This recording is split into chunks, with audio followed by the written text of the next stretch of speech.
कृपा से ब्यावर में ये मूल ज्ञान का सत्संग रखा गया है।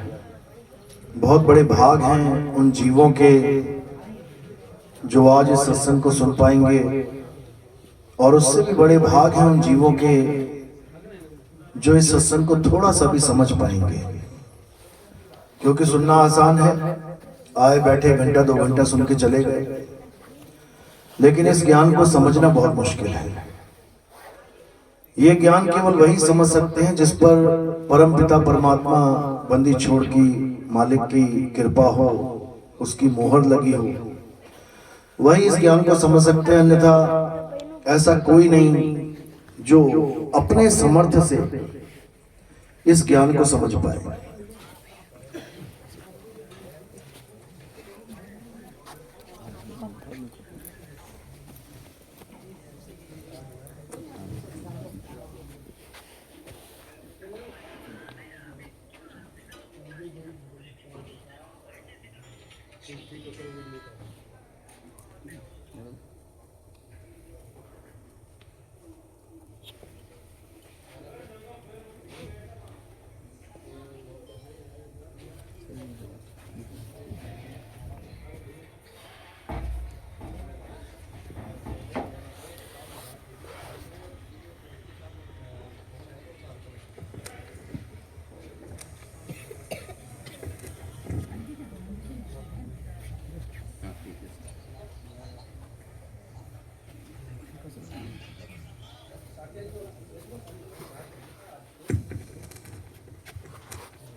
तो आज का सत्संग सत्य और असत्य पे, क्या है सत्य क्या है असत्य, क्या है सच क्या है झूठ, क्या है सार क्या है असार, आज इस पे ये सत्संग होगा।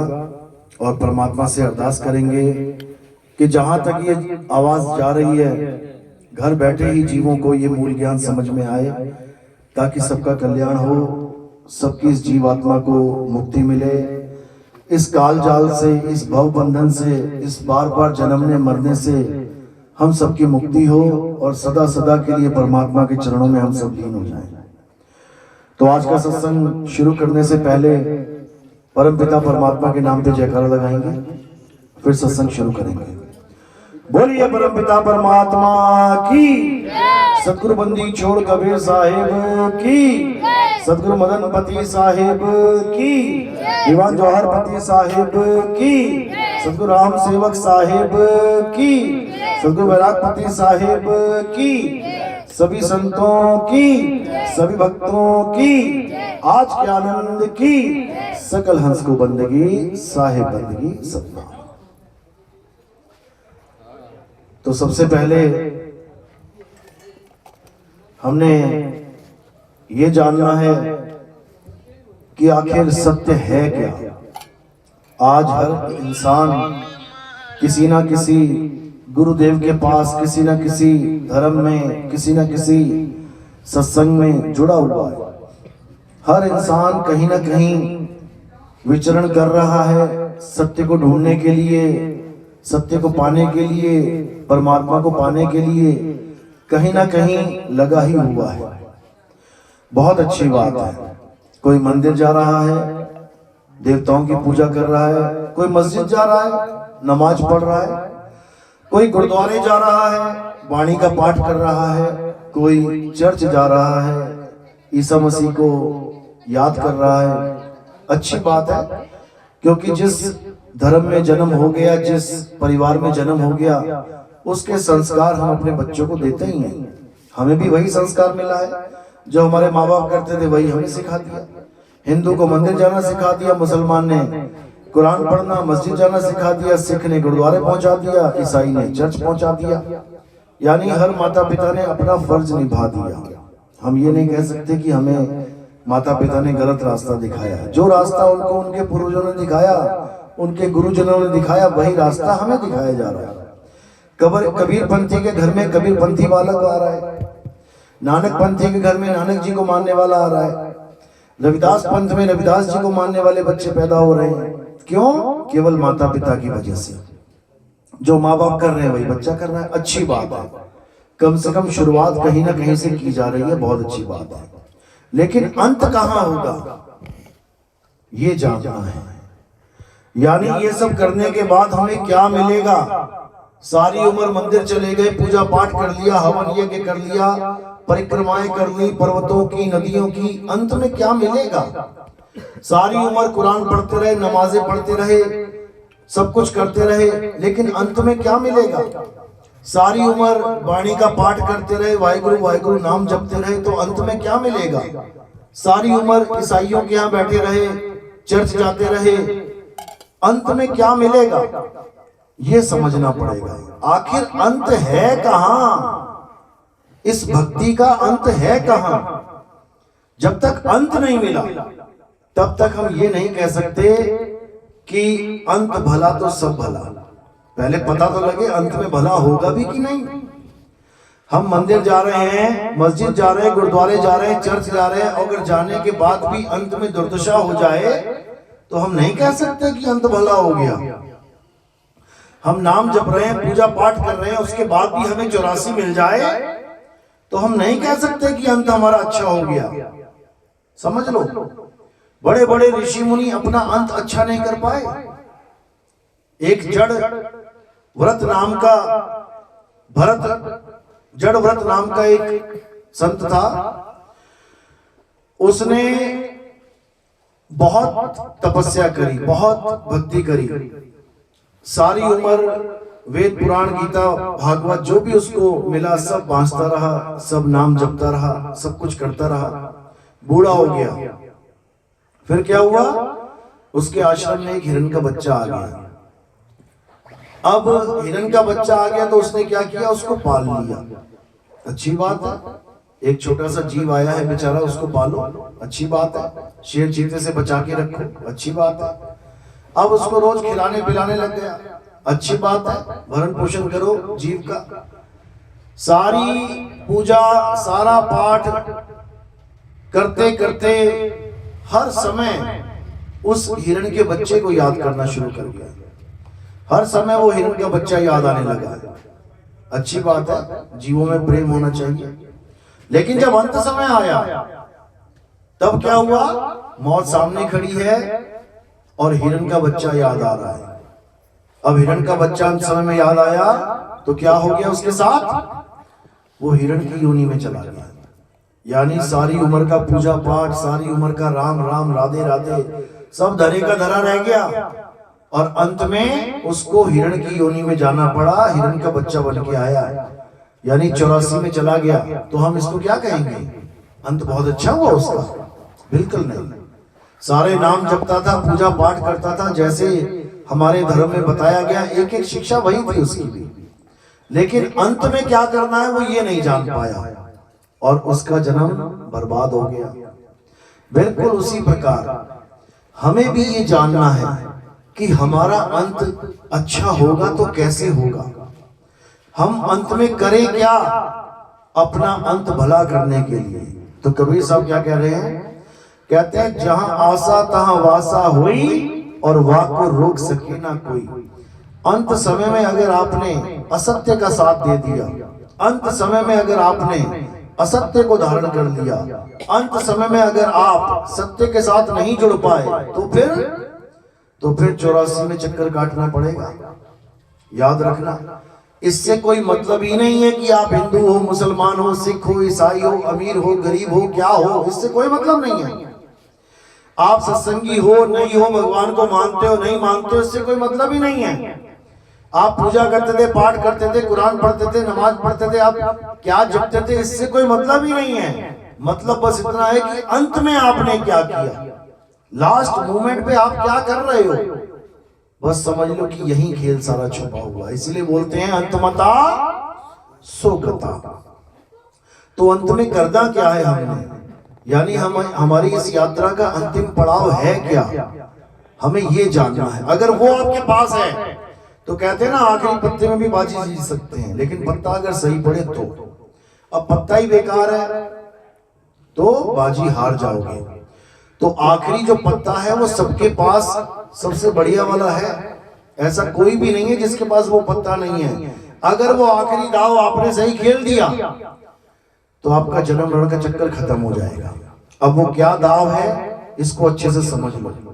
गीता के अनुसार क्या बोला गया, हे अर्जुन, इस दुनिया में दो प्रकार के तत्व हैं, एक असत्य और एक सत्य। बस दो ही चीजें बोली गई हैं, इसी दो में निबेड़ा कर लेना है कि आज तक जो मैं करता रहा वो सच था या झूठ था। किसी के साथ कोई वैर विरोध नहीं, किसी के साथ कोई लाग लपेट नहीं, कुछ नहीं, बिल्कुल साफ सटीक ज्ञान, दो टूक ज्ञान, बिल्कुल 100% पूर्ण ज्ञान। क्या है सत्य, क्या है असत्य, बस इतना जान लो।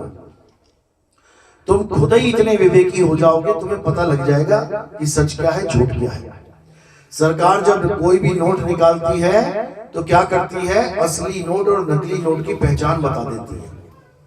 आपको यह पता लग जाता है कि असली नोट क्या है और नकली नोट क्या है, उसमें कुछ पहचान होती है। अगर वो पहचान मैचिंग कर रही है तब तो समझ लो कि असली नोट है, और अगर पहचान में कुछ गड़बड़ है, मैचिंग नहीं हो रहा है मामला, तो इसका मतलब नकली है। किसी के साथ कोई भेदभाव नहीं, किसी के साथ कोई छल कपट नहीं। ये सरकार ने दो नोट दिखा दिए, असली वाला ऐसा होता है, नकली वाला ऐसा होता है, दिखने में दोनों समान होते हैं। सबसे बड़ी मुसीबत क्या है कि दिखने में दोनों समान होते हैं, लेकिन समान होते हुए भी उसमें जमीन आसमान का अंतर होता है।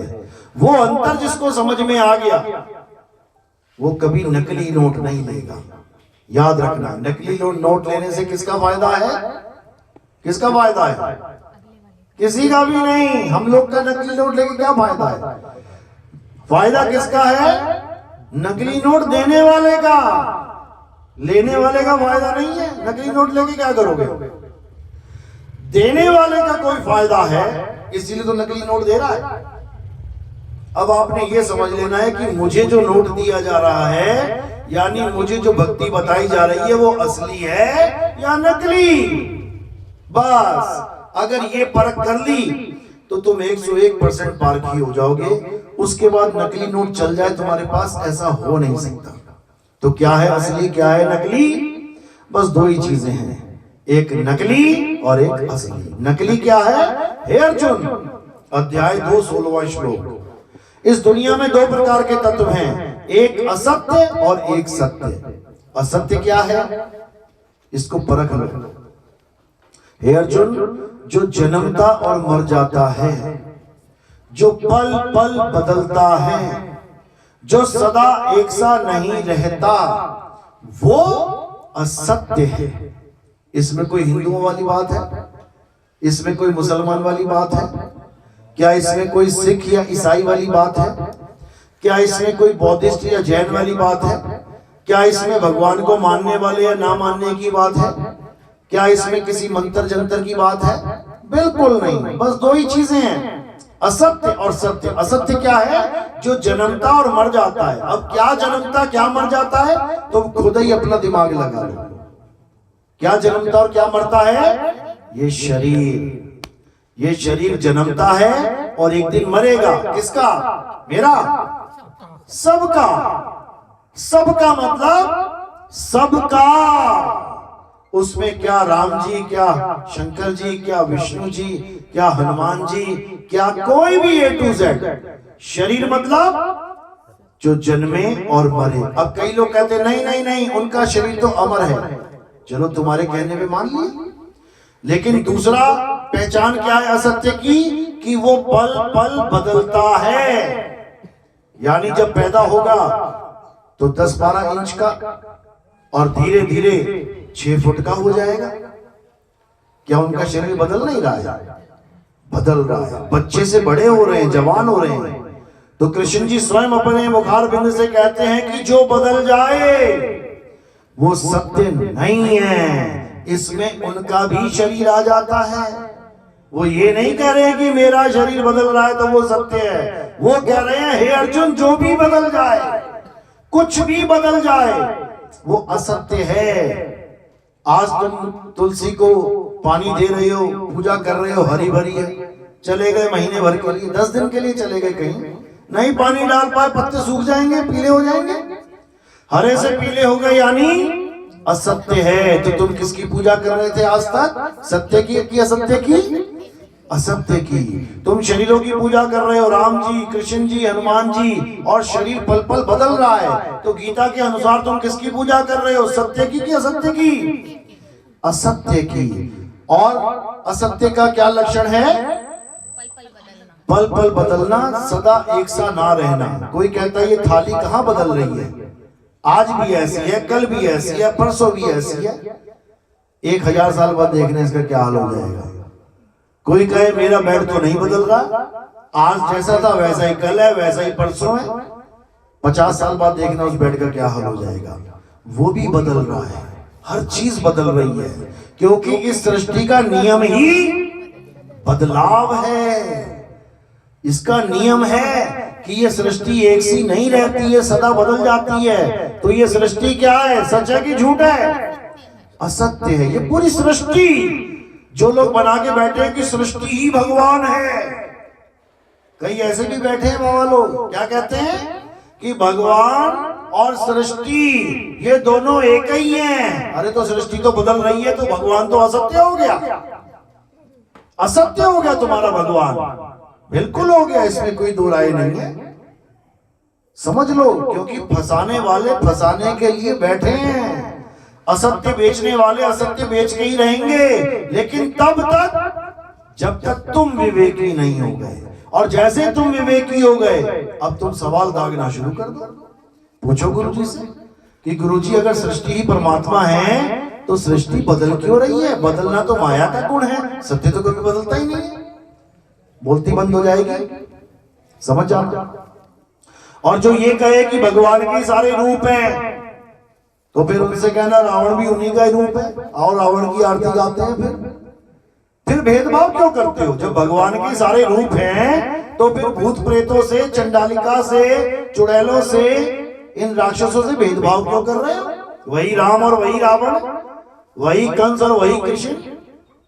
फिर कैसे तुमने कह दिया कि ये अलग अलग है? क्योंकि पूजा ही अलग अलग करके मान की पूजा की जा रही है। राम जी की पूजा क्यों हो रही है?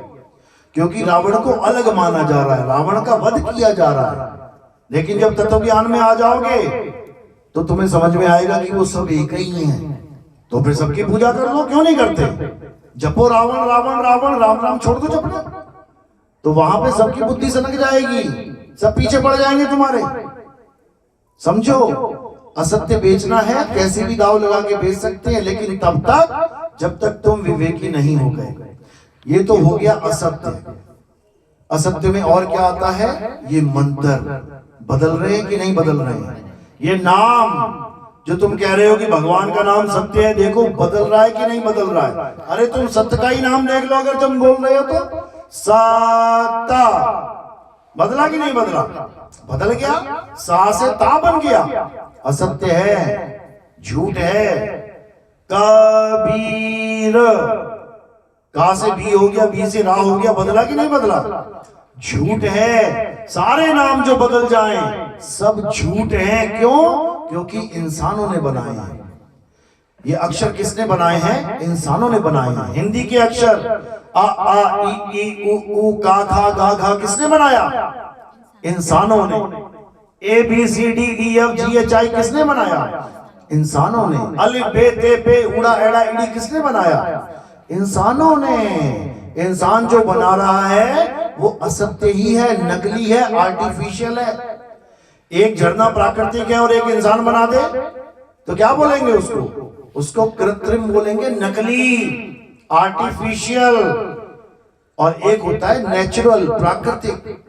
तो जितने भी नाम हैं ये इंसानों ने बनाए हैं, हिंदी के, पंजाबी के, उर्दू के, फारसी के।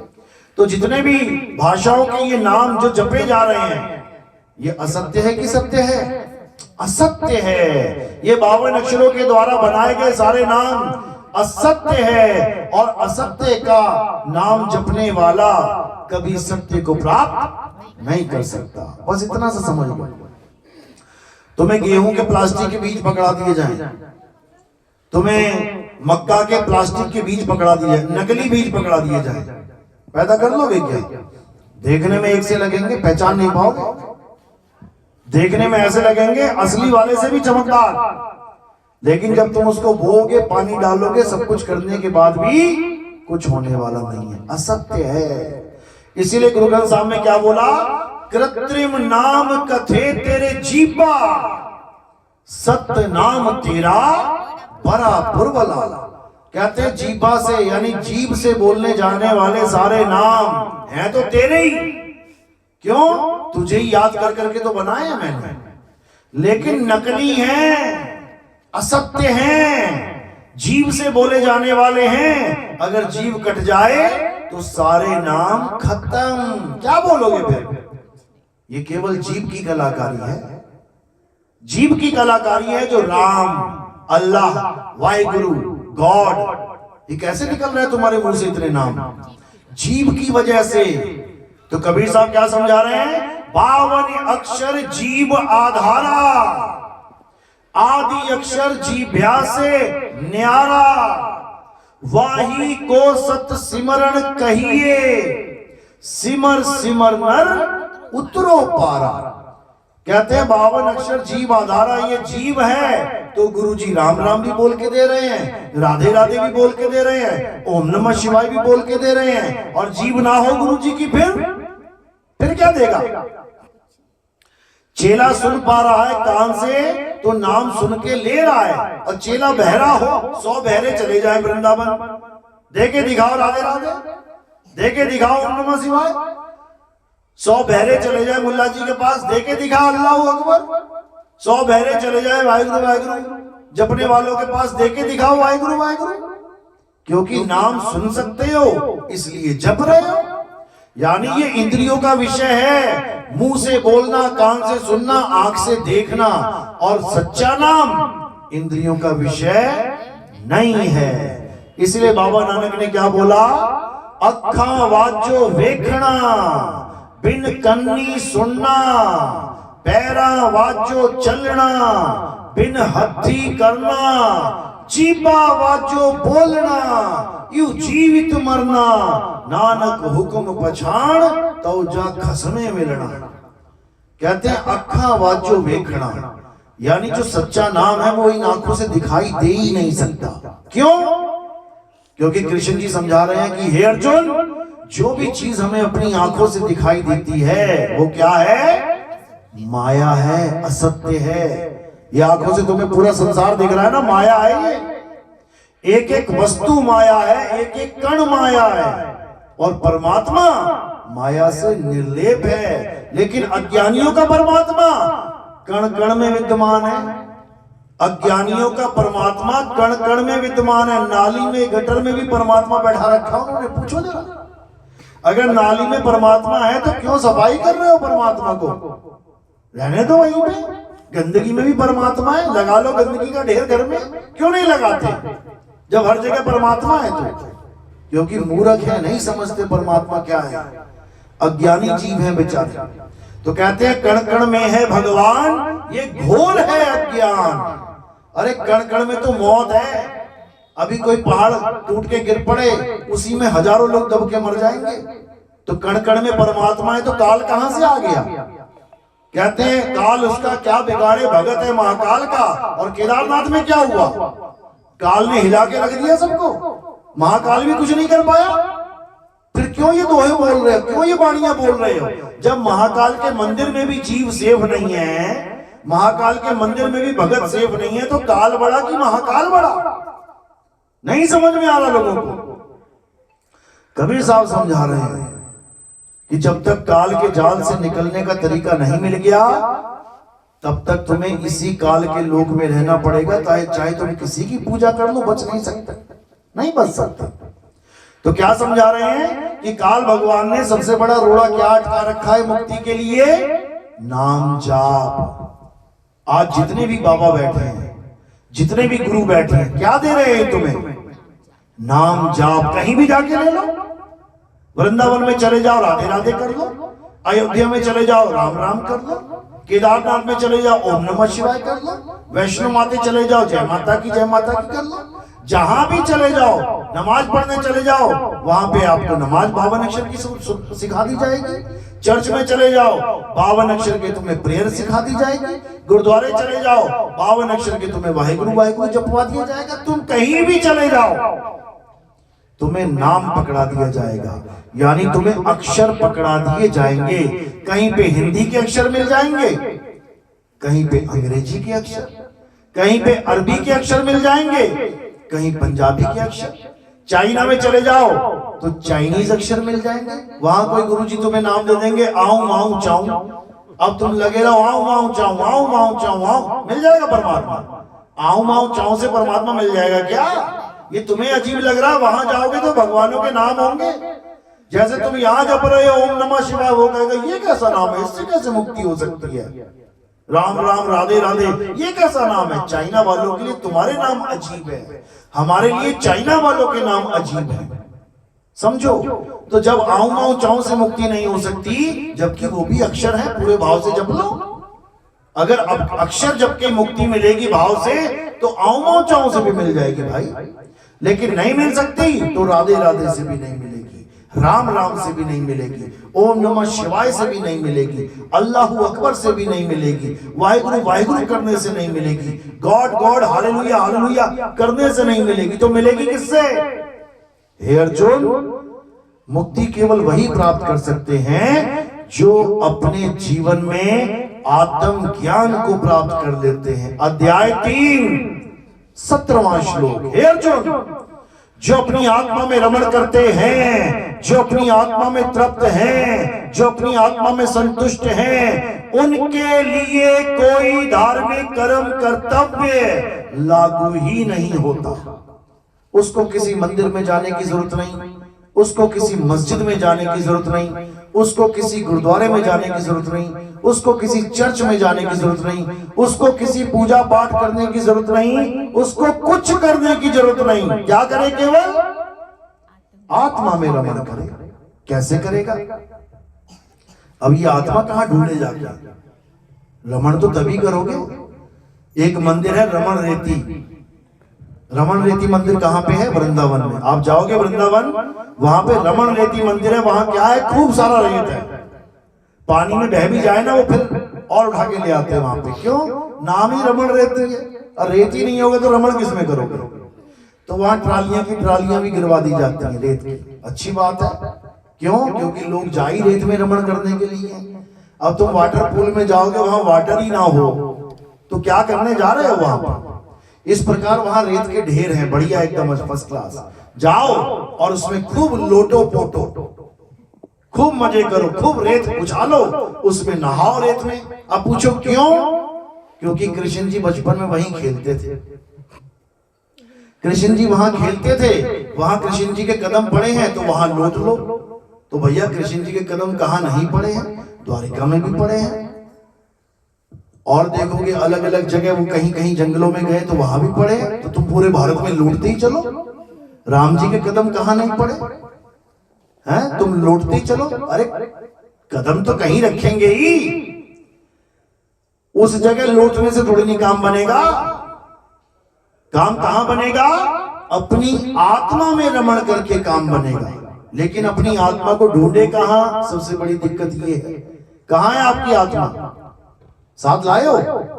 आत्मा साथ लाए हो अपनी? घर तो नहीं छूट गई? हाथ लगा के देख लो, चेक कर लो एक बार, जेब में है? कैसे पता करोगे आत्मा साथ है कि नहीं है? कैसे पता लगेगा आत्मा साथ लेके आई कि नहीं लाई? क्योंकि तुम हंस रहे हो, बोल रहे हो, खा रहे हो, पी रहे हो, चल रहे हो। इसका मतलब आत्मा साथ ही है।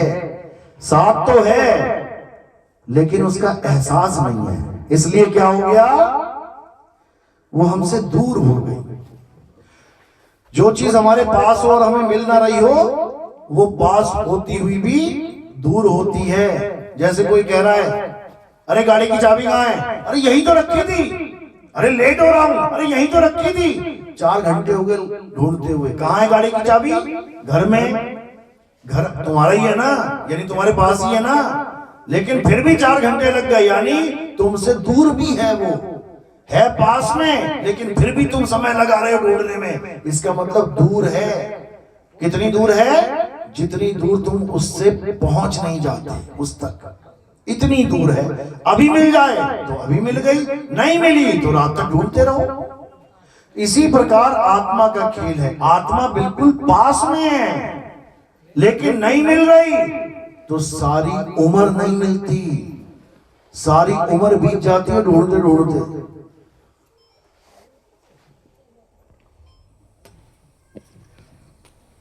इसी को संतों ने कहा कि साहिब का घर दूर है जैसे पेड़ खजूर, और ज्ञानी जन के पास में अज्ञानी से दूर। आत्मा तुम्हारे पास है लेकिन तुम मरने वाले इंसान से भी पूछो, 90 साल 100 साल का हो गया हो, उसको पूछो बाबा जी सारी उम्र तुमने बिता दी, क्या तुम्हें पता है कि आत्मा कैसी होती है? क्या तुम्हें पता है कि आत्मा का ज्ञान क्या है? क्या तुम्हें पता है कि आत्म तत्व होता क्या है? सारी उम्र उसी आत्मा के सहारे खाया पिया नहाया धोया नाचे गाए, सारी उम्र उसी आत्मा के सहारे सारे मंत्र जपे पूजा पाठ करी, सारे वेद पुराण पढ़ लिए, उसी आत्मा की वजह से लड़ लिए झगड़ लिए भगवान के नाम पे, उसी आत्मा की वजह से जयकारे लगा लिए, बोलिए सच्चिदानंद भगवान की। देखो जय निकल गई ना, किसकी वजह से? आत्मा की वजह से। और आत्मा ने शरीर छोड़ दिया होता ना, जय नहीं लय होती, यहां पड़ी हुई होती, समझो।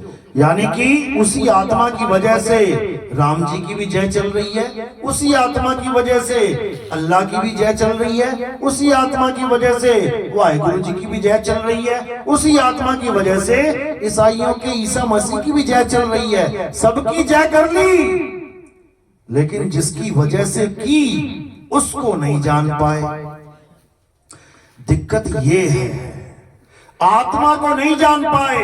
आत्मा की वजह से निकलने वाले सारे शब्दों को, सारे अक्षरों को, सारे मंत्रों को जान लिया, सारे वेद पुराण गीता भागवत को जान लिया, सारे मंदिर मस्जिद गुरुद्वारे चर्चों को बना बना के पूज लिया, लेकिन जिस आत्मा की वजह से ये सारे काम सिद्ध हो रहे हैं उस आत्मा को नहीं जान पा रहे हैं। तो क्या कहते हैं कृष्ण जी? हे अर्जुन, अगर तुम इस आत्म देव को जानना चाहते हो, अगर तुम इस सत्य को जानना चाहते हो तो कहां जाओ?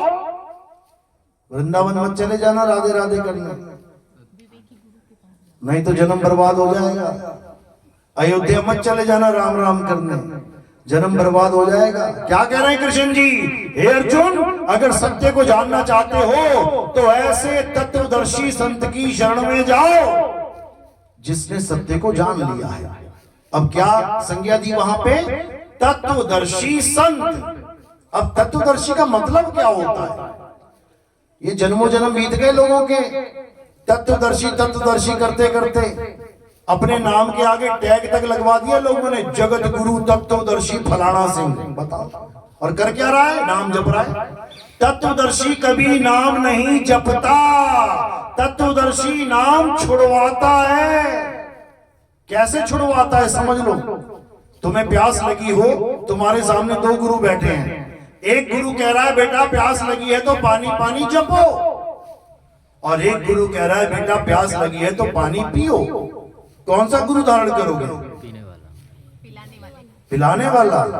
सारे जपाने वाले लेके बैठे हैं गुरु जी, सारे नाम जपाने वालों से लेके बैठे हैं, पिलाने वालों के पास एक भी नहीं है। यानी सीधा सीधा सीधी सीधी बात, जो गुरु तुम्हें नाम जपवा दे, बेटा जपो राम राम, बेटा जपो राधे राधे, बेटा जपो ओम नमः शिवाय, बेटा जपो हनुमंते नमः, बेटा जपो अल्लाह अल्लाह, बेटा जपो वाहिगुरु वाहिगुरु, ये तत्वदर्शी संत नहीं है, ये नहीं है। ये कौन है? जपी है, जपी। नाम जपने वाले को क्या कहते हैं? जपी। तपस्या करने वाले को क्या कहते हैं? तपी। घर बार छोड़ के जंगल में जाने वाले को क्या कहते हैं? सन्यासी। तो ये कौन है? ये जपी तपी सन्यासी है। लेकिन कृष्ण जी ने एक बार भी नहीं कहा कि तू इतने करोड़ बार नाम जप ले तेरी मुक्ति हो जाएगी। आज करोड़ों में नाम जपवाया जा रहा है, 8 करोड़ बार जप लो, आत्मज्ञानी हो जाओगे। यानी वो बाबा जी कहना चाह रहे हैं 8 करोड़ बार पानी पानी जप लो, तुम्हारी प्यास बुझ जाएगी। बाबा जी सच बोल रहा है कि झूठ? झूठ बोल रहा है ये बाबा। क्यों? क्योंकि नाम जपने से कभी प्यास नहीं बुझती, नाम जपने से कभी भूख नहीं मिटती, भोजन करके पानी पी के मिटती है। और भोजन और पानी क्या है? तत्व है, नाम नहीं है। तो यहां पे 2 चीजें आ जाती हैं, एक तत्व और एक तत्व का नाम। इस गिलास में क्या है? पानी है। अभी अंग्रेज से पूछते हैं, बताएगा क्या है? क्या बोलेगा? वाटर। तो कहां गया तुम्हारा पानी? ये पानी केवल तुम्हारे देश तक है। जैसे देश बदल जाएगा इसका नाम बदल जाएगा। तो क्या ये पानी भी बदल जाएगा? पानी वही रहेगा। इसका मतलब इस गिलास के अंदर जो है वो क्या है? तत्व है। और इस मुंह के अंदर से जो निकल रहा है पानी, पानी, ये क्या है? ये नाम है। ये बदल सकता है पर ये नहीं बदलेगा। तो तत्वज्ञानी कौन है? जो तत्व का ज्ञान करवा दे उसको तत्व ज्ञानी कहते हैं। जो तत्व का दर्शन करवा दे उसे तत्वदर्शी संत कहते हैं। और जो तत्वों के नाम जपवा दे उसे जपी कहते हैं। तो जपी जीवन बर्बाद करने के लिए आते हैं और तत्वदर्शी संत तुम्हारा जीवन सुधारने के लिए आते हैं, तुम्हें तत्व ज्ञान देने के लिए आते हैं। और अगर तुम्हें एक बार तत्व ज्ञान हो गया उसके बाद इसके नाम से कोई फर्क नहीं पड़ता। पानी चाहिए, वाटर चाहिए, जल चाहिए। जब प्यास लगती हो क्या चाहिए? तीनों में से पानी चाहिए। वाटर से काम नहीं बनेगा, जल से नहीं बनेगा। पानी चाहिए पीने वाला, चाहे वाटर कह के दे ले, चाहे जल कह के दे ले, चाहे नीर कह के दे ले, चाहे तोय कह के दे ले। यानी अक्षरों का खेल खत्म और तत्वों का खेल शुरू। इसको तत्व ज्ञान कहते हैं। गीता तत्व ज्ञान से भरी पड़ी है, लेकिन विवेक ना होने के कारण लोगों ने गीता को पढ़कर भी नहीं समझा और मंत्रों के जाल में फंसते चले गए। एक बाबा आ रहा है, 7 दिन का गीता का पाठ करवा रहा है। उसके बाद क्या कह रहा है? जपो हरे कृष्णा हरे कृष्णा। एक बाबा आ रहा है, 7 दिन गीता का पाठ करवा रहा है। उसके बाद कह रहा है जपो राधे राधे राधे। बता, तुम दो ही एक ना हो पाए? तुम पहले यही बता दो कि हरे कृष्णा जपू की हरे राधा जपू, पहले यही बता दो। एक ही गीता पढ़ के 2 अलग अलग ज्ञान दे के चले गए, फिर कहते हैं परमात्मा एक है। अरे तुम पहले एक हो जाओ, तुम क्यों अनेक करके बैठे हो? जब परमात्मा एक है इतने अलग अलग अलग अलग मंदिर क्यों बना रखे? एक ही बना लो, सीधे परमात्मा का मंदिर बना लो। शरीरों के मंदिर क्यों बनाए हैं?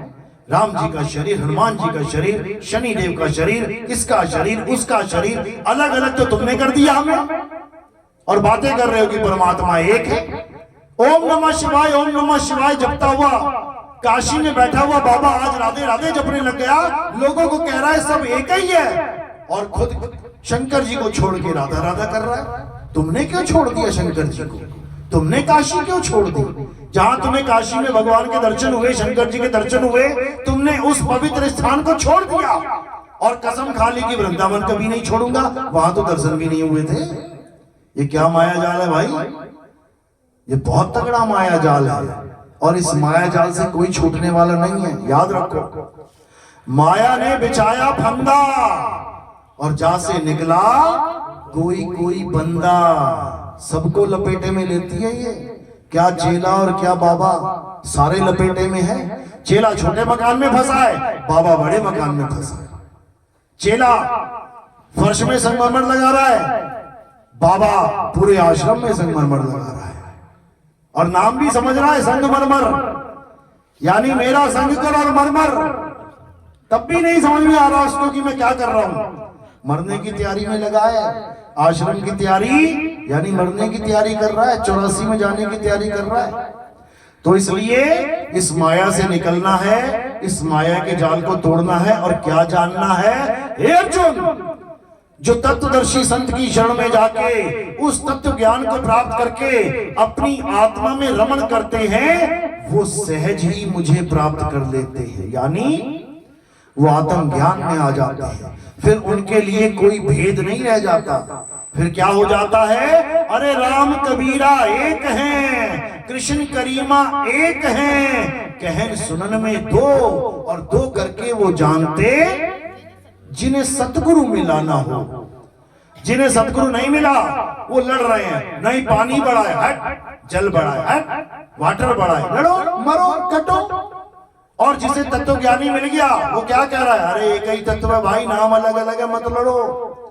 पानी को पीना सीखो, अल्लाह वाले अल्लाह को खोजो, राम वाले राम को खोजो, यीशु वाले यीशु को खोजो, वाहिगुरु वाले वाहिगुरु को खोजो, जपो नहीं। जप जप के जीवन बर्बाद हो जाएगा। इसीलिए कबीर साहब ने बोला, मोह को कहां ढूंढे रे बंदे, मैं तो तेरे पास में, ना मैं जप में, ना मैं तप में, ना एकांत निवास में। कहते मैं जपने से नहीं मिलता कि राम राम राम राम राम जपेगा तो राम मिल जाएगा, श्याम श्याम श्याम जपेगा तो श्याम मिल जाएगा। ये तो बिल्कुल वो बात हो गई, एक आदमी खाली रेडी लेके चला हुआ था, खाली रेडी, और बोलता जा रहा, आलू ले लो, गोभी ले लो, टिंडे ले लो। अब जो भी जा रहा है वहां पे, भैया आलू देना, हाँ कितने का चाहिए, 100 रुपए का। 100 रुपए रख रहा, कान में बोल रहा है आलू, जा घर जाके जप ले। तुझे क्या चाहिए, बैंगन, इधर आ, 100 रुपए रख, बैंगन घर में जाके जप ले। तुझे क्या चाहिए, भिंडी, आजा इधर, 100 रुपए रख, भिंडी घर जाके जप ले। अब लगे हुए आलू बैंगन भिंडी, आलू बैंगन, बन जाएगी सब्जी? कभी नहीं। बाबा लोग का यही चक्कर है, पैसा चढ़ा और कान पकड़ा और नाम ले घर को जा। अब जपता रहे राम राम राम राम, अल्लाह अल्लाह, वाहिगुरु वाहिगुरु, और सोच रहा है एक दिन मिल जाएगा। कभी नहीं, कभी नहीं मिल सकता। क्यों नहीं मिलेगा? क्योंकि वो जपने की चीज ही नहीं है, वो तो तत्व है, प्राप्त करने की चीज है। इसीलिए कबीर साहब कह रहे हैं, मोह को कहां ढूंढे रे बंदे। ढूंढा किसको जाता है? तत्व को ढूंढा जाता है। कोई भी तत्व है, तुम्हारी घड़ी है तत्व है, तुम्हारा मोबाइल है तत्व है, तुम्हारा पर्स है तत्व है। खो जाएगा तो क्या करोगे? Mobile mobile mobile mobile mobile, नाम जपोगे क्या? ढूंढोगे, कौन सी गली में गया था, कहां गया था, किधर गया था, उसी जगह जा, वहीं मिलेगा, पक्का मिलेगा, नहीं उठाया होगा किसी ने तो इसी प्रकार तत्व को ढूंढा जाता है, जपा नहीं जाता। तो साहिब कह रहे हैं, मोह को कहां ढूंढे रे बंदे, मैं तो तेरे पास में, ना मंदिर में, ना मस्जिद में, ना काबे कैलाश में। पहले तो मंदिर मस्जिद जाना, उसको ढूंढना छोड़ दे, वो मंदिर मस्जिद में नहीं है। क्यों? ये तूने बनाई है मंदिर मस्जिद। पहले वहां सपाट था, वहां खाली मैदान था, तूने मंदिर बना दिया, मस्जिद बना दिया, गुरुद्वारा बना दिया, और सोच रहा है भगवान उसमें। बता, मतलब तुम भगवान का घर बनाओगे? जिस भगवान ने सारी सृष्टि बना दी वो अपना घर नहीं बना पाया। तुम्हारी चंदे की जरूरत है, गली गली पर्ची कटवा रहे हो, भगवान जी का मंदिर बनाना, भगवान जी का पर्ची किसकी कटती है पता है? चंदा लेके किसका मकान बनाया जाता है पता है? गरीबों का। गरीबों का मकान बनता है। यार 100 रुपए तू दे दे, 100 रुपए मैं दे देता हूँ, चल 100 इससे मांग लेते हैं, चल यार उसको छोटी झोपड़ी बना देते हैं। भगवान को तुम्हारे 100 रुपये की जरूरत नहीं है भाई, वो खंड ब्रह्मांड बना दे 1 सेकंड में, कि तुम्हारे मंदिर की जरूरत है उसे? ये सब तुम्हारे मन के खेल हैं, ये तुम्हारी मन की इच्छाएं जो तुम पूरी करते जा रहे हो। और मन भी चौधरी ये कहता और मांग, जितना मांगना मांग। ये मन और माया का खेल है भाई। तो सत्य क्या है? जब हम मन और माया से ऊपर उठ के, जब हम और तन और इंद्रियों से ऊपर उठ के आत्म तत्व को जानते हैं, तब समझ लो कि हम माया से परे हो रहे हैं। तो कृष्ण जी क्या कहते हैं? हे अर्जुन, ये सारा संसार मेरी माया में उलझा हुआ है। मेरी माया को पार करना किसी के बस की बात नहीं है। लेकिन अगर कोई तत्वदर्शी से तत्व ज्ञान प्राप्त करके उस आत्मा को प्राप्त कर ले, तो सहज ही मेरी माया से पार हो जाता है। सहज, सहज का मतलब है जैसे तुम सांस ले रहे हो, सहज, कोई कोशिश नहीं करनी पड़ती। लेकिन दमा हो जाए तो उसको भी कोशिश करनी पड़ती, यानी ये भी सहज नहीं है। सहज क्या है? सबसे सहज ध्यान। तुम बैठे हो और किसी के ध्यान में मगन हो, सहज सहज, कोई फर्क नहीं पड़ता। इसी प्रकार ध्यान को ही सहज समाधि बोला गया, यानी कि धुन में ध्यान, ध्यान में जाना। गुरुमुख अकथ कहानी, अकथ यानी कथने में नहीं आएगी, उसको जपना नहीं है, उसको बड़बड़ाना नहीं है, उसको बोलना नहीं है, बिल्कुल हर चीज को छोड़ देना है। और क्या करना है, अपनी सूरत को उस शब्द में यानी आत्मदेव में लगा के रखना है, बिल्कुल सिंपल, कुछ नहीं करना। तो साहिब यही समझा रहे हैं कि जब तक कुछ करोगे तब तक कुछ ना कुछ भरोगे, क्योंकि करना ही कर्म है। और हमें अकर्ता हो जाना है, अकर्ता यानी हम कुछ नहीं कर रहे हैं, अपने आप को कर्ता मानना ही नहीं है। याद रखना, सुबह नाश्ता करके आए थे, कुछ खाया पिया कि नहीं किया? हाथ खड़ा करो। थोड़ा बहुत खाया, एक दाना नहीं खा सकते तुम, एक घूंट पानी नहीं पी सकते तुम। ये खाना पीना कौन कर रहा है? शरीर। तुम 100 किलोमीटर चला के आए, कार पेट्रोल डलवाए रास्ते में, तुमने पिया कि गाड़ी ने पिया? गाड़ी ने पिया। इसी प्रकार ये शरीर हमारी गाड़ी है, हम इसके ड्राइवर हैं। ड्राइवर कभी पेट्रोल नहीं पीता, गाड़ी में डालता है। इसी प्रकार ये जीवात्मा कभी कुछ खाती पीती नहीं है, किसमें डालती है?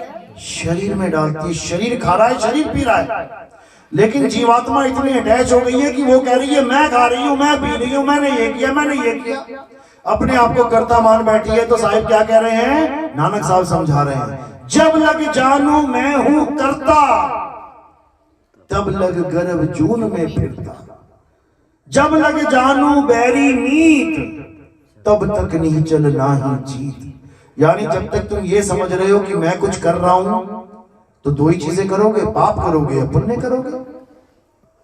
पाप करोगे तो लोहे की बेड़ी, पुण्य करोगे तो सोने की बेड़ी, आना तो पड़ेगा। यानी पाप करोगे तो जेल में जाओ, दुख भोगो, पुण्य करोगे तो राजा बन जाओ, मोटी मोटी चैन पहनो फिर सोने की। उसके बाद क्या होगा, षड्यंत्र होंगे, गर्दन उड़ा दी जाएगी तुम्हारी। राजाओं को ऐसे ही मारा जाता है।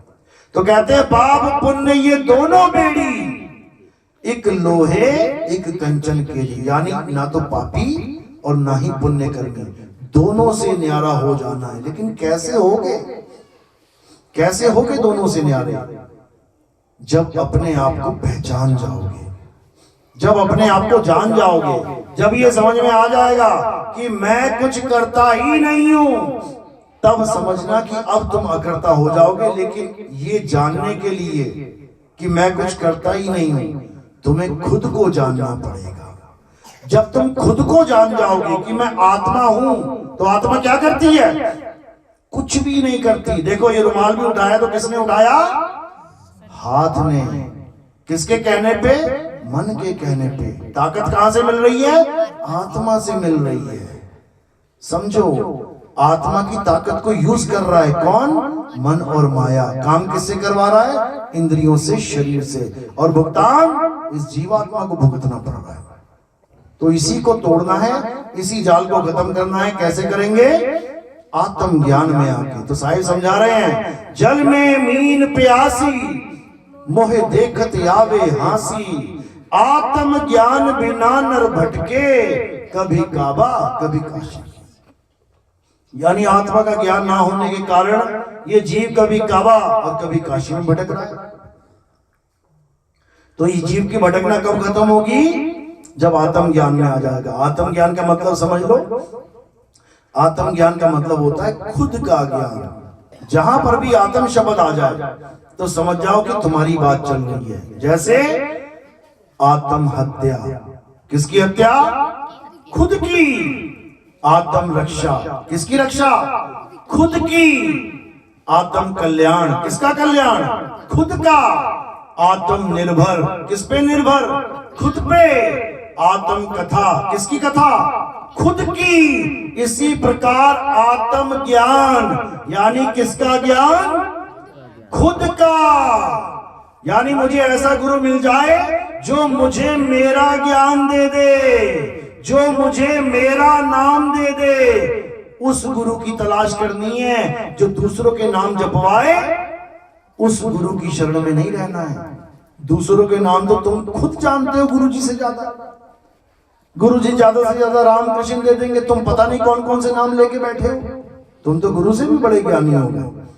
इसलिए अब इन नाम जाप को छोड़ देना है और आत्मा से सूरत को जोड़ लेना है, तभी कल्याण होगा, अन्यथा नहीं होगा।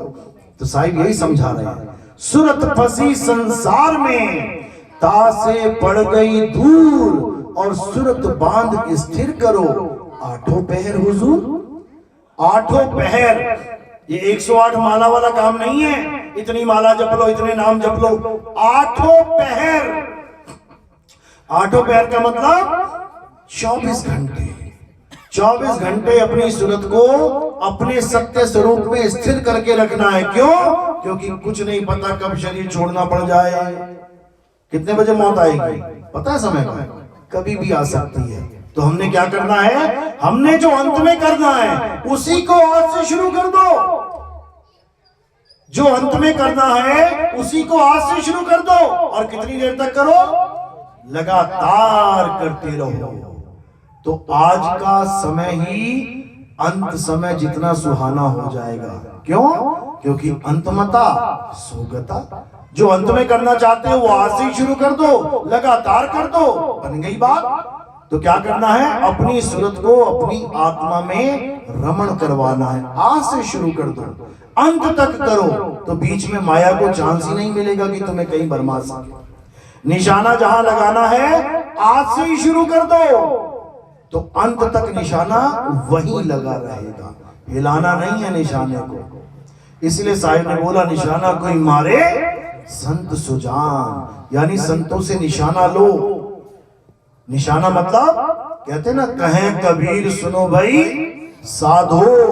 साधु का मतलब साधु नहीं कि लाल चोले पीले चोले वाले साधुओं को बोल रहे हैं कबीर साहब। कबीर साहब कह रहे हैं, कहे कबीर सुनो भाई साधो, निशाना साधो। निशाना साधना किसमें है? अपने सत्य स्वरूप में साधना है। और जिसका निशाना लग जाएगा उसका बेड़ा पार हो जाएगा, जिसका निशाना चूक जाएगा वो 84 में निकल जाएगा, उसका कुछ होने वाला नहीं है। तो साहिब हम सबका भला करने के लिए बार बार यही समझाते हैं कि अभी भी समय है, चेत जाओ, मुसाफिर जाग जरा, तेरी गठरी में लागा चोर। ये गठरी है 5 तत्व की गठरी। अब इसमें क्या है, चोरी क्या हो रहा है, सामान कौन सी चीज चोरी हो रही है? तुम्हारी सांसों की चोरी हो रही है। कितनी सांसें जा रही है एक दिन में पता है? 21,600। तुम्हारे अकाउंट में से 21 रुपया भी रोज निकलने लग जाएगा ना, तुम्हारे कान खड़े हो जाएंगे, अब रोज 21 रुपए कट जाते हैं। यहाँ 21,600 निकल रही है रोज, तब भी कान नहीं खड़े हो रहे तुम्हारे। और होते होते होते होते ये गठड़ी खाली हो जाएगी। तो कह रहे हैं, मुसाफिर जाग जरा, तेरी गठरी में लागा चोर। अब चोर है कौन? 5, 25, 3 है चोरवा, इन मिल की ना शोर। मुसाफिर जाग जरा, तेरी गठरी में लागा चोर। 5, 25, 3 कौन है? 5 तत्व, 25 प्रकृति, 3 गुण। इसी में सारा संसार उलझा पड़ा है। ये 5, 25, 3 कहाँ है? ये बैठा हुआ है, ये बैठा हुआ है, ये बैठा हुआ है। इस काया को ही 5, 25, 3 कहते हैं। यानी पंच भौतिक शरीर को और पंच भौतिक तत्वों को 5, 25, 3 कहते हैं, जो बनती बिगड़ती है, जो सदा एक सी नहीं रहती। इसी में उलझे पड़े हैं सारे, इसी काया माया में सारा जीवन बिता के चले जाते हैं। पत्थरों को भगवान मानते हुए चले जाते हैं। हाँ, सबसे ज्यादा किसकी पूजा हो रही है? पत्थरों की। सोचो, हमारा देश जिसमें गीता जैसे ग्रंथ हैं, जिसमें आत्मा का ज्ञान कूट कूट के भरा पड़ा है, उस देश के लोग पत्थर पूजें तो कितना बड़ा दुर्भाग्य है। गीता क्या कह रही है? एक भी जगह दिखा दो, एक भी जगह लिखा दिखा दो कि हे अर्जुन पत्थर को पूजो। एक जगह भी नहीं लिखा।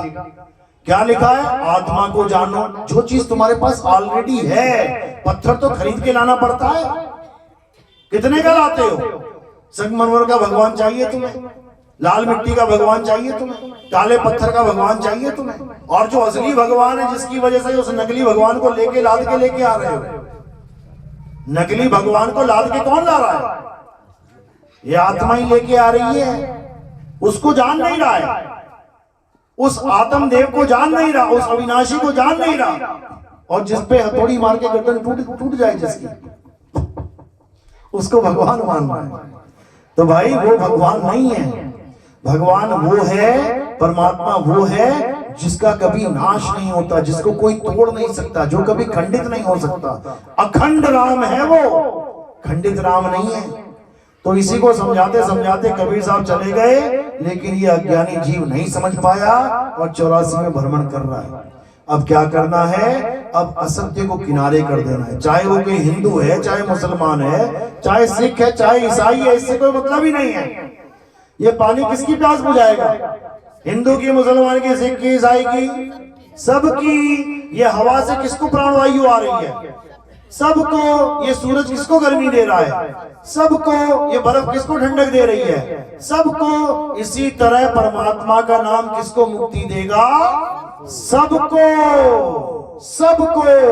और वो परमात्मा का नाम किसी भाषा का गुलाम नहीं है कि मैं अल्लाह अल्लाह करूंगा तो अल्लाह सुनेगा, मैं राम राम करूंगा तो वो कान बंद कर लेगा, या मैं वाहिगुरु वाहिगुरु कहूंगा तो वो कहेगा नहीं मैं नहीं समझ पा रहा हूं, मेरे वाला नाम बता क्या है।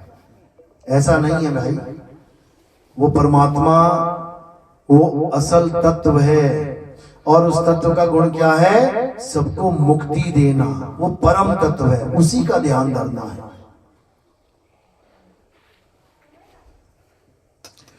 तो साहिब इसी को समझा रहे हैं कि ये माला वाला फेरने वाला ज्ञान नहीं है कि 4 माला करी और छोड़ दिया, 5 माला करी छोड़ दिया। इन श्वासों को माला बना लो। ये श्वास कितने घंटे चल रही है? 24 घंटे। सोते सोते भी चलती है, 24 घंटे चल रही है। इसको माला बना लो, सिमरनी बना लो। कहते हैं श्वासा की कर सिमरनी, कर अजपा का जाप। उसका जाप नहीं करना जो जपा जा सके। किसका जाप करना है? अजपा, यानी जिसको कोई जप ही नहीं सकता। किसे नहीं जप सकते तुम?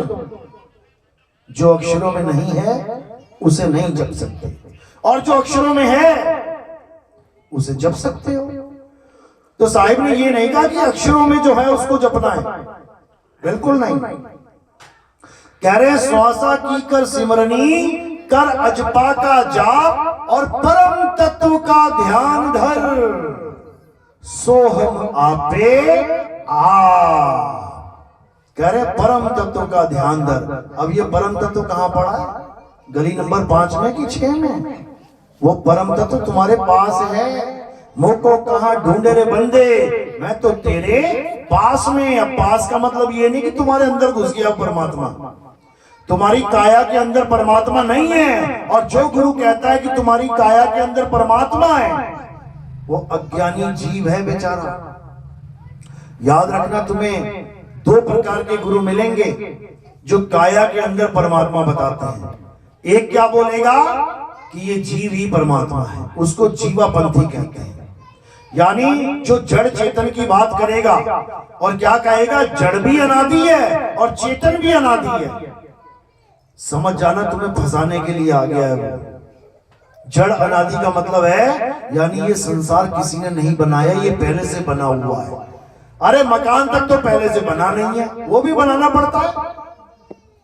तू सृष्टि की बात कर रहा है, ये अनादि नहीं है, ये बनता है। अब बनता कैसे है ये इन्हें नहीं पता।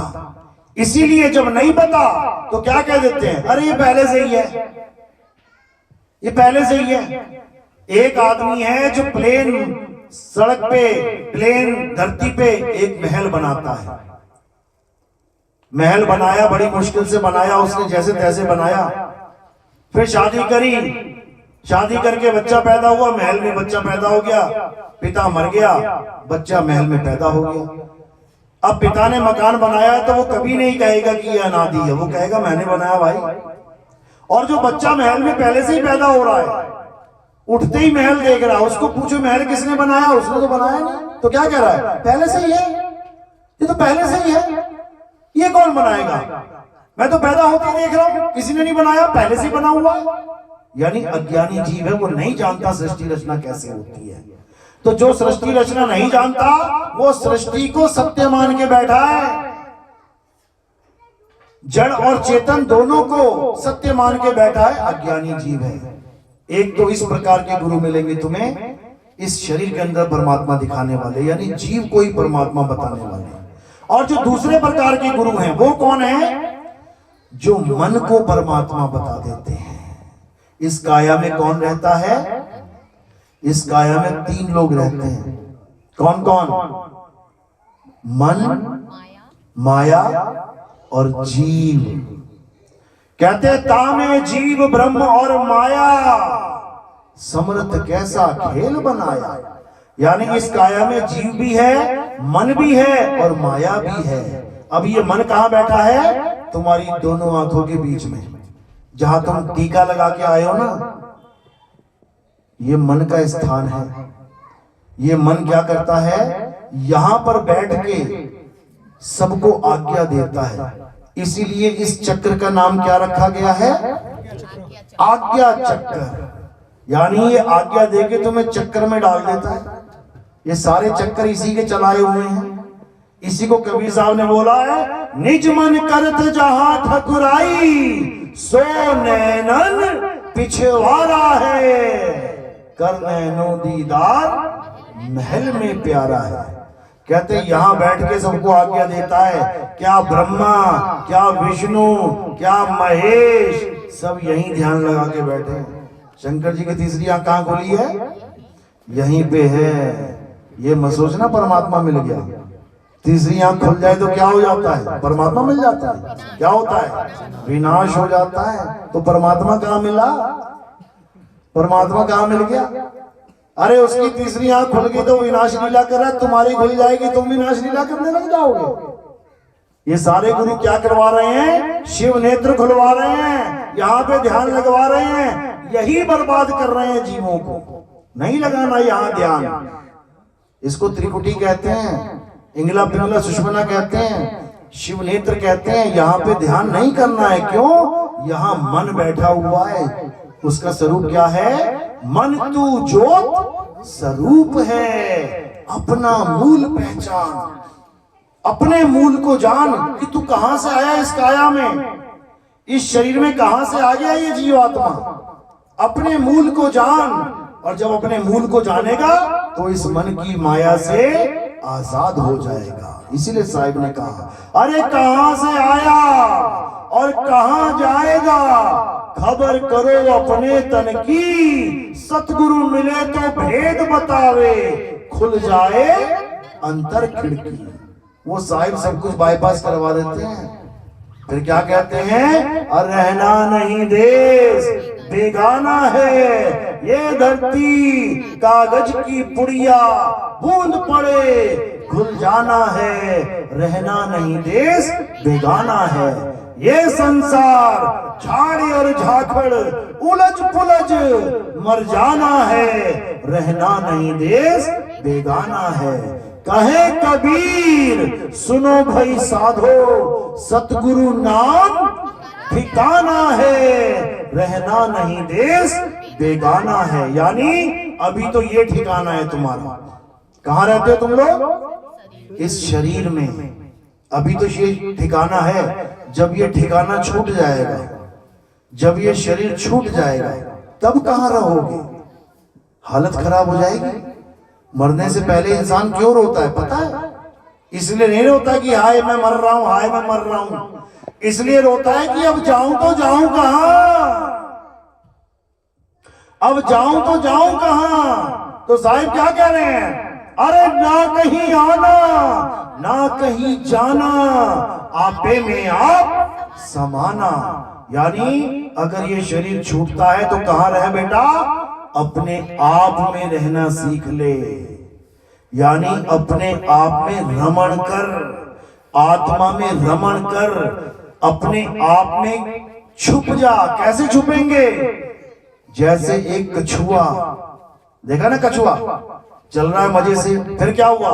सामने से चार कुत्ते आए भागे भागे। वो चार कुत्ते कौन है? वो चार यमदूत हैं। जब चार कुत्ते भागे आए तो कछुआ क्या करेगा?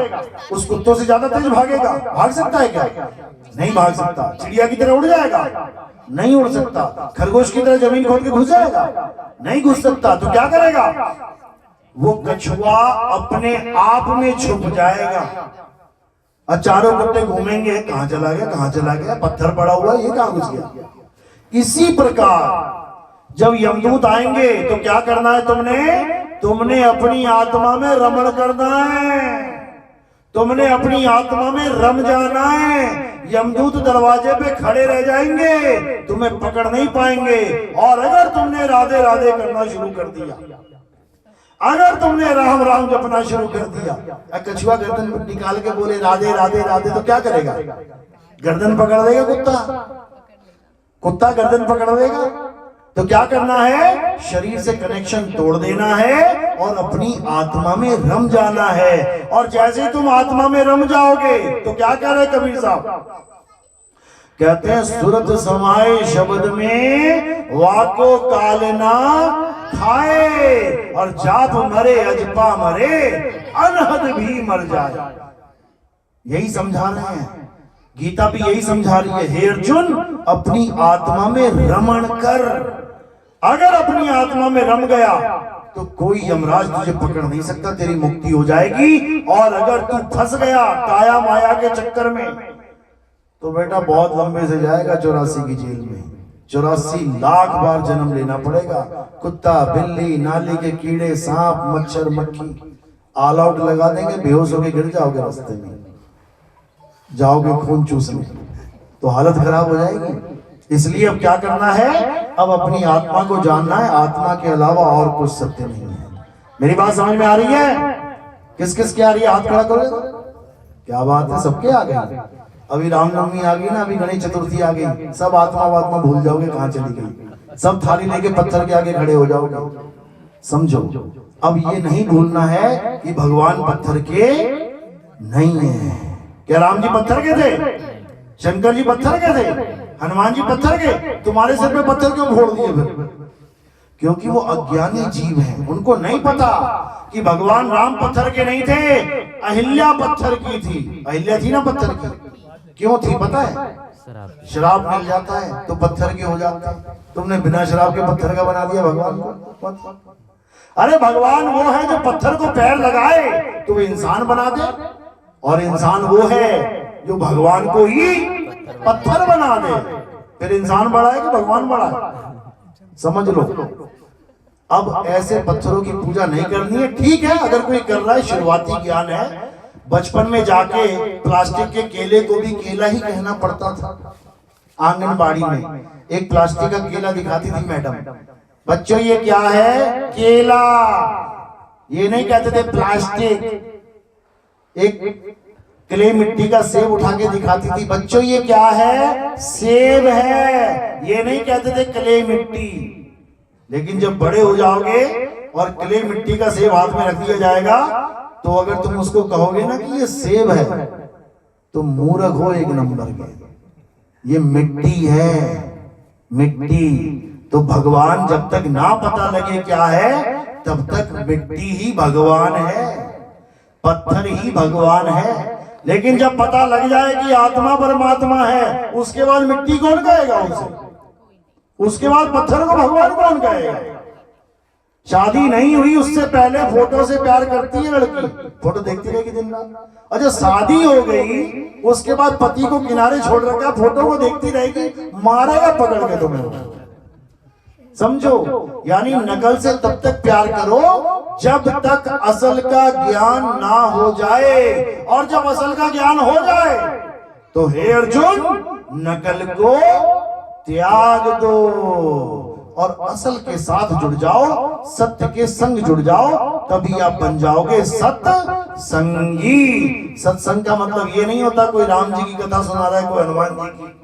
ये कथाएं हैं, सत्संग नहीं है। सत्संग क्या होता है? हे अर्जुन, आत्मा ही सत्य है, और जो आत्मा के साथ तुम्हें जोड़ दे वही सत्संग है, उसके अलावा सब झूठ है। बोलिए परमपिता परमात्मा की सदा ही जय हो। साहिब तो अब आरती का समय है। आरती कैसे करते हैं समझ लो। हमारे यहाँ आरती किसी भी तत्व की नहीं होती, नाशवान तत्व की।